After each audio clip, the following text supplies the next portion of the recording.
তো hello guys, welcome to LD Academy. আজি আমি পঢ়িবলৈ গৈছো রিফ্লেকশন. অলরেডি আমি ক্লাস 10 অর যেটো চ্যাপ্টার হয় reflection and reflection of light or যেটো চ্যাপ্টারটো হয় সেই চ্যাপ্টাৰটোৰ ওপৰত মই ৰিফ্লেকশনৰ গুটে পাৰ্টটো কমপ্লিট কৰিলো নিউমেৰিকেলছো কৰিছো আই হোপ তোমালোকে বুজি পাইছা আৰু চেনেলটোলৈ যদি ফৰ দা ফাৰ্স্ট টাইম আহিছা অলদো এটো এতিয়া আমি আজি ৰিফ্লেকশন স্টাৰ্ট কৰিবলৈ গৈ আছো সো বাট তোমালোকৰ কাৰণে বেটাৰ কি হ'ব তোমালোকে প্ৰথমতে ফাৰ্স্ট ভিডিও কিটা চাই লোৱা ডেসক্ৰিপচনত মই সিৰিয়ালি লিংক এটা দি লম এইকিটা চাই পেলাই তুমি এটো ভিডিও লৈ আহিবা দেন তোমালোকৰ কাৰণে বুজিবলৈ বেটাৰ হ'ব ঠিক আছে সো আজি আমি পঢ়িবলৈ গৈছো ৰিফ্লেকশন লজ অফ ৰিফ্লেকশন পঢ়িবলৈ গৈ আছো আৰু লজ অফ ৰিফ্লেকশনত তোমাৰ কি আছে স্নেলছ ল আছে যেটো সেকেন্ড পইণ্টটো হয় এটো তুমি বহুত ষ্টুডেন্টৰ কনফিউজ হৈ যায় ইনফেক্ট 10 তো পঢ়ি যায় 12 পঢ়ি যোৱাৰ পিছতো ইহঁতৰ কনফিউজ হৈ যায় ওকে সো মই পাইছো মানে মোৰ এক্সপেৰিয়েন্সৰ ফালৰ পৰা সো আজি মই ক্লাস 10 তে তোমালোকক এনেকুৱা একটা ধুনিয়াকে বুজাই দিম বস্তুটো সো যে তোমালোকে আৰু কেতিয়াও লাইফত কনফিউজন না থাকে যদি বুজিবলৈ ট্ৰাই কৰা obviously হিমাখিনিটো নিজে ট্ৰাই কৰিবই লাগিব ওকে লেকচাৰটো বেছি নকৰি আমি স্টাৰ্ট কৰো পঢ়িবলৈ সো আৰু এটা কথা ফৰ দা ফাৰ্স্ট টাইম যদি চেনেললৈ আহিছা then please subscribe the channel আৰু লগতে থকা বেল আইকনটো দবাই দিয়া সো দ্যাট ভিডিওস আপলোড হোৱাৰ লগে লগে তোমালোকে নটিফিকেশন পাই যোৱা প্লাস অলপ ফ্ৰেণ্ডৰ সৈতে শেয়াৰ কৰি দিয়া okay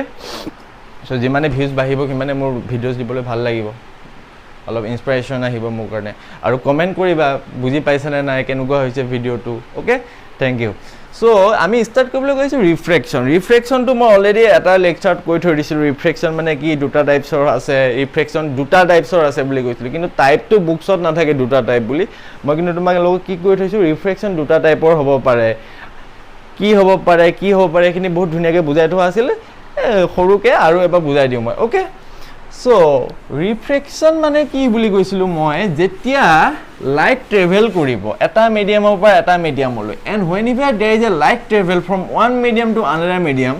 there is bending of light that phenomenon is called refraction reflectionত কি হৈছিল bounce back হৈছিল refractionত কি কৰিব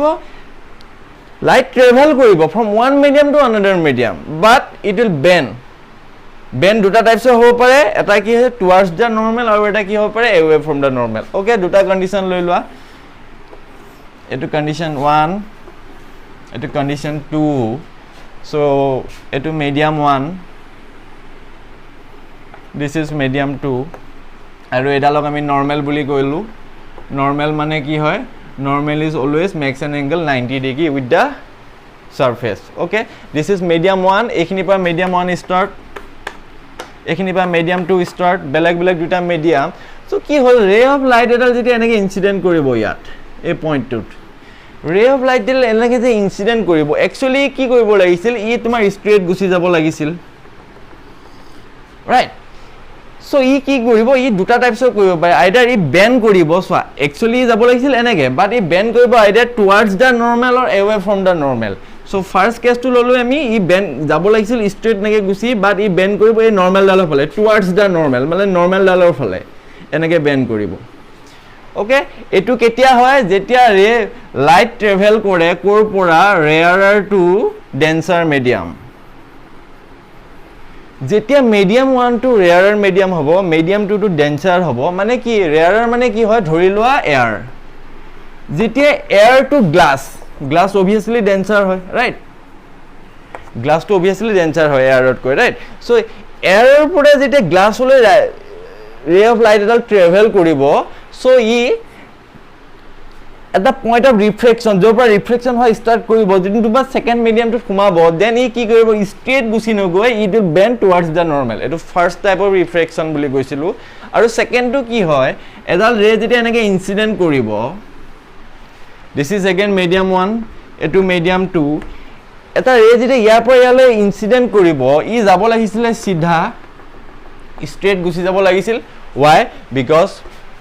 ৰে খদাই কি স্ট্রেট গুছি যায় right but it will bend towards to already kolu no but it will bend away from the normal away যাব লাগিছিল এনেকে away দূৰত যাব নৰমালৰ পৰা দূৰত গুছি যাব সো এটু কেতিয়া হ'ব যেতিয়া ডেন্সাৰ টু ৰেয়াৰাৰ মিডিয়াম হ'ব মানে एग्जांपल কি লোৱা এটু লৈ লোৱা তুমি লৈ লোৱা গ্লাস যেতিয়া ৰে অফ লাইটডাল গ্লাছৰ পৰা ক'লৈ আহিব তোমাৰ এয়াৰলৈ আহিব সো ৰিফ্লেকশ্যনৰ দুটা টাইপ আকৌবা কৈ দিলো দুটা টাইপৰ ৰিফ্লেকশ্যন হয় এটাটো হয় বেন্ড টুৱাৰ্ডছ দা নৰ্মেল এটা away from the normal towards the normal কেতিয়া হয় যেতিয়া ৰে ট্ৰেভেল কৰে rarer medium to denser medium and away from the normal কেতিয়া হয় যেতিয়া ৰে ট্ৰেভেল কৰে from denser medium to rarer medium একদম দিমাগত ৰাখি লোৱা কেতিয়া এৱে ফ্ৰম দা নৰ্মেল হ'ব কেতিয়া টুৱাৰ্ডছ দা নৰ্মেল হ'ব কেতিয়া টুৱাৰ্ডছ দা নৰ্মেল হ'ব কেতিয়া এৱে ফ্ৰম দা নৰ্মেল হ'ব ওকে নোট ডাউন কৰি লোৱা সো আজি এতিয়া আমি পঢ়িবলৈ গৈ আছো lodge of reflection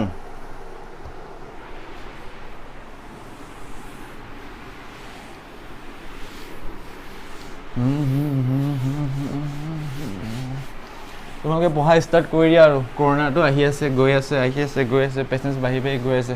I don't know কেতিয়া কি খুলিব ৰাইট সো তোমালোকে পঢ়া ষ্টাৰ্ট কৰি দিয়া কিবা ডাউট থাকিলে ইউ কেন মই হোৱাটছএপ নম্বৰটো তলত দি দিয়া থাকে তাত তুমি সুধিব পাৰিবা ঠিক আছে সো আমি ষ্টাৰ্ট কৰিবলৈ গৈ আছো refraction of light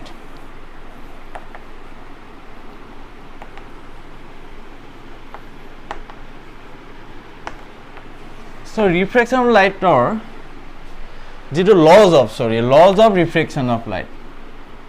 laws of refractions of লাইটৰ যেটো ফাৰ্ষ্ট লটো হয় সেইটো সেম হয় ষ্টাৰ্টিঙৰ ৰিফ্লেকশ্যনৰটো হৈতে ৰিফ্লেকশ্যনৰটো কি আছিল the incident ray reflected ray and the normal always lie in a same plane okay so তেনেকুৱা ইয়াৰো ক্ষেত্ৰটো সেম হয় মানে কি হয় তোমাৰ ইয়াত যদি মই দেখাই লওঁ সে ধৰি লোৱা ৰেডাল এনেকৈ আহিছে ইয়াডাল আমি নৰ্মেল এডাল ড্ৰ কৰিলোঁ সো আইদাৰ ই এনেকৈ বেণ্ড হ'ব বা ই এনেকৈ বেণ্ড হ'ব দুইটাৰ ভিতৰত যিকোনো এটা হ'ব সো যেতিয়া হ'ব সিহঁতে মানে এখন সেম প্লেনত পৰি আছে মানে কি তুমি যদি ইয়াত পেজ এটা যদি তুমি দি দিয়া তুমি ইয়াতে এনেকৈ যে পেজ এটা দি দিয়া এই পেজটোতে কি হ'ব ইনসিডেন্ট ৰেডালো পৰিব নৰ্মেল ডালো পৰিব ৰিফ্ৰেক্টেড ৰেডালো পৰিব মানে ইউ কেন সে এখন প্লেনত যেতিয়া পৰি যাব এখন সেম প্লেন এই দুটা বস্তুক সেম প্লেন বুলি কৈ আছো এই দুটা বস্তু এতিয়া ইহঁত হৈ আছে সেম প্লেন এইটো ইহঁত তিনটা হৈ আছে সেম প্লেন এইটো হয় সেম প্লেন মানে এখন পেজত পৰি আছে কিন্তু এইটো যদি অলপ এনেকুৱা হৈ যায় সো তেতিয়া কি হৈ যাব সেম প্লেন হ'ব নাই এতিয়াওতো সেম প্লেন হ'ব ওকে বাট ই যদি তোমাৰ এনেকুৱা হৈ যায় এইটাতো সেম প্লেন নহয় ন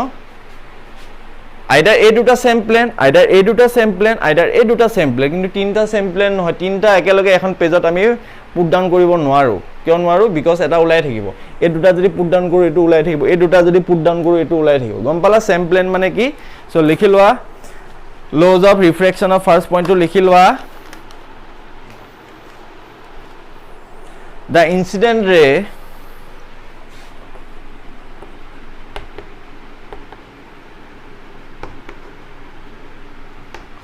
normal and refracted ray always lie in a same plane so যিডাল ইনসিডেন্ট ৰে হয় নৰ্মেল হয় আৰু ৰিফ্ৰেক্টেড ৰে হয় সেই তিনডাল ৰে সদায় এখন সেম প্লেনত পৰিব always lie in a same plan এটো হয় first law okay note down কৰি লোৱা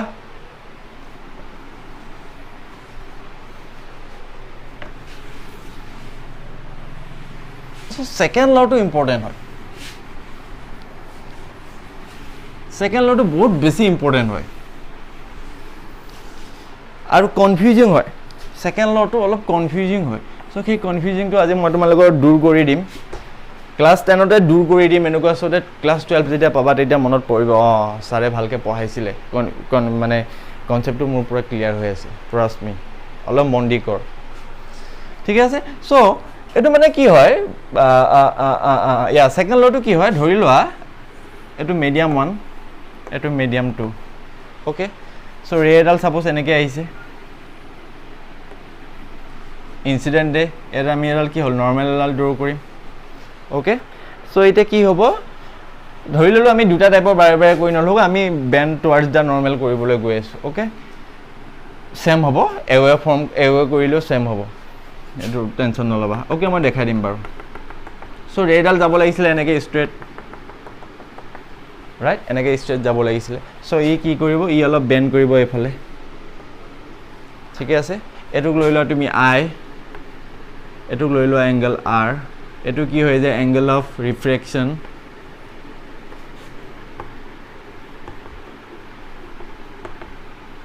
এটু কি হৈ যাব এংগল অফ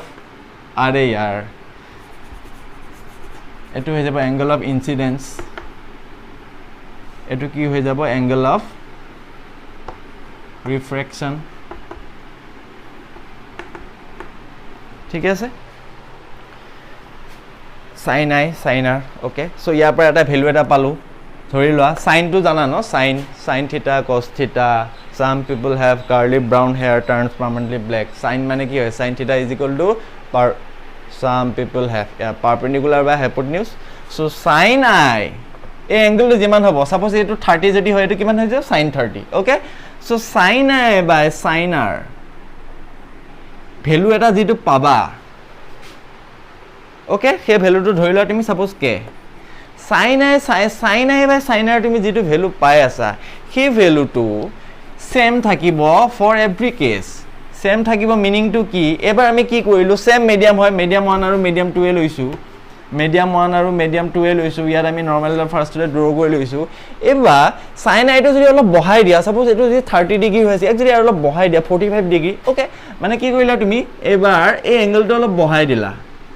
সো অলপ লাগিছে ন এই এংগলতকৈ এই এংগলটো অলপ ডাঙৰ লাগিছে সো ইনিশিয়ালি sin I টো আছিল ফার্স্ট কেছত সেকেন্ড কেছত I টো অলপ বহাই দিছো I টো যেতিয়া আমি অলপ বহাই দিম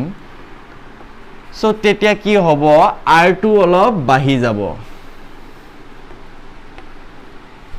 বুজিলা sin I by sin R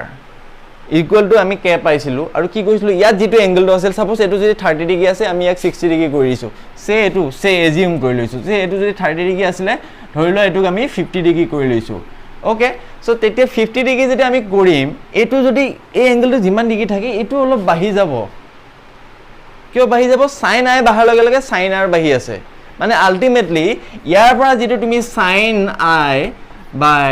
sin R value পাবা সেই ভ্যালুটো ইয়াৰ সৈতে সেম হ'ব বুজিলা মানে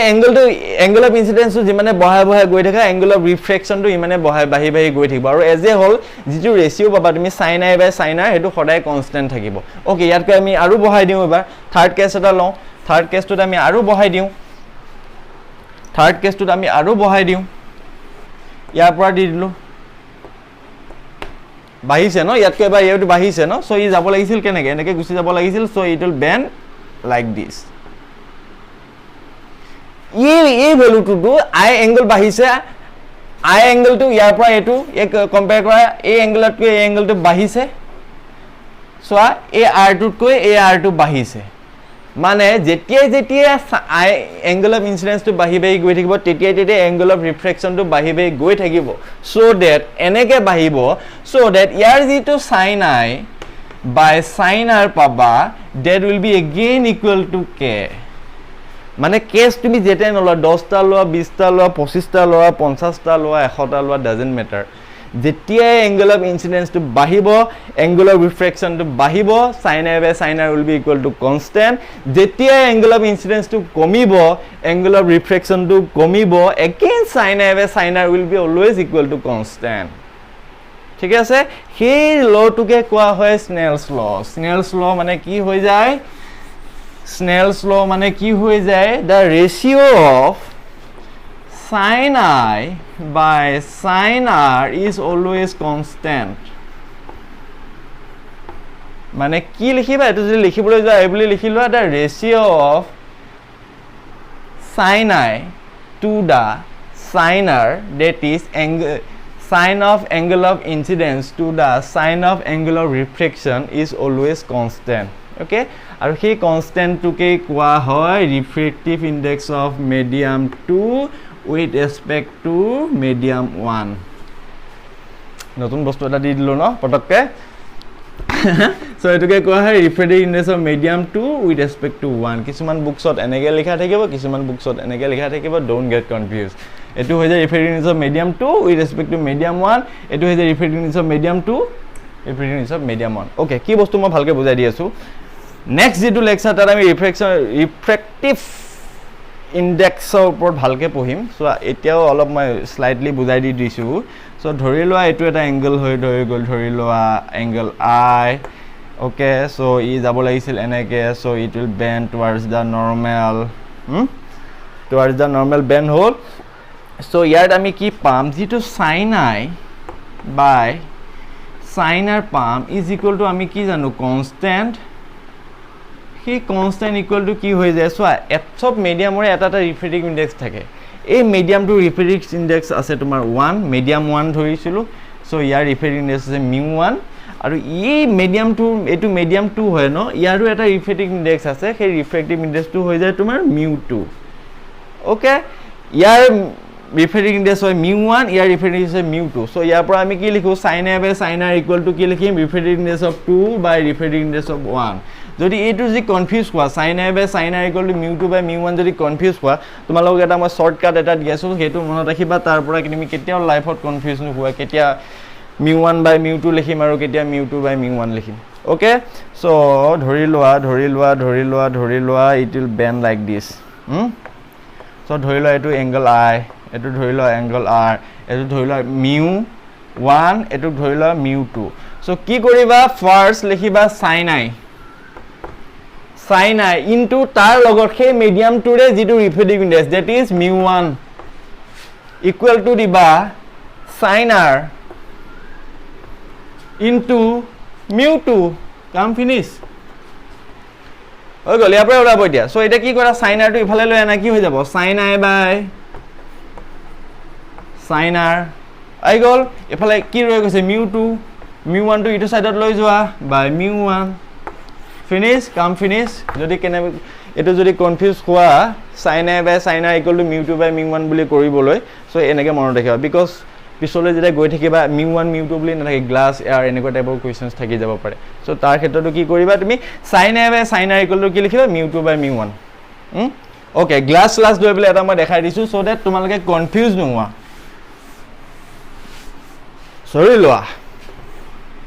ধৰি লোৱা এটো এয়াৰ হয় এটো গ্লাস হয় সো এয়াৰ হলে ৰিফ্ৰেক্টিভ ইনডেক্সটো আমি কি লিখিম μg gas air okay mu a বুলি লিখা প্ৰবলেম নাই এবোৰ okay mu a বুলি লিখা সো ইয়াৰ ৰিফ্ৰেক্টিভ ইনডেক্স টো লিখা তুমি μg সো ধৰি লোৱা এটো এংগলটো ধৰি লোৱা আছে 30 degree okay so it will bend towards the normal হ'ব ধৰি লোৱা এটো 20 ডিগ্ৰী সো এটো কেতিয়া তুমি সেকেন্ড লটোত কেনেকৈ লিখিবা সেকেন্ড লটো লিখিবলৈ তুমি কি লিখিবা sin 30 into mu a will be equal to sin 20 into এটা জাস্ট মই এজিউম কৰি লৈছো এংগল গিটা ঠিক আছে into mu g সো ইয়াৰ পৰা কি আহি যাব sin i by sin r that is sin 30 by sin 20 will be equal to mu of g that is refractive index of glass by refractive index of air I hope তোমালোকক clear হৈছে স্নেলছ ল two কি হয় thank U so মাচ গুটে ভিডিওটো একেবাৰে completely চোৱাৰ কাৰণে আৰু যদি চোৱা নাই ভিডিওবোৰ যেতিয়া চাবা সদায় কমপ্লিটলি চাবা এবাৰতে চাই দিবা বিকজ মই সৰু ভিডিও বনাই আছো এতিয়া এন্ড নেক্সট ভিডিওটো আমি পঢ়িম about refractive index thank U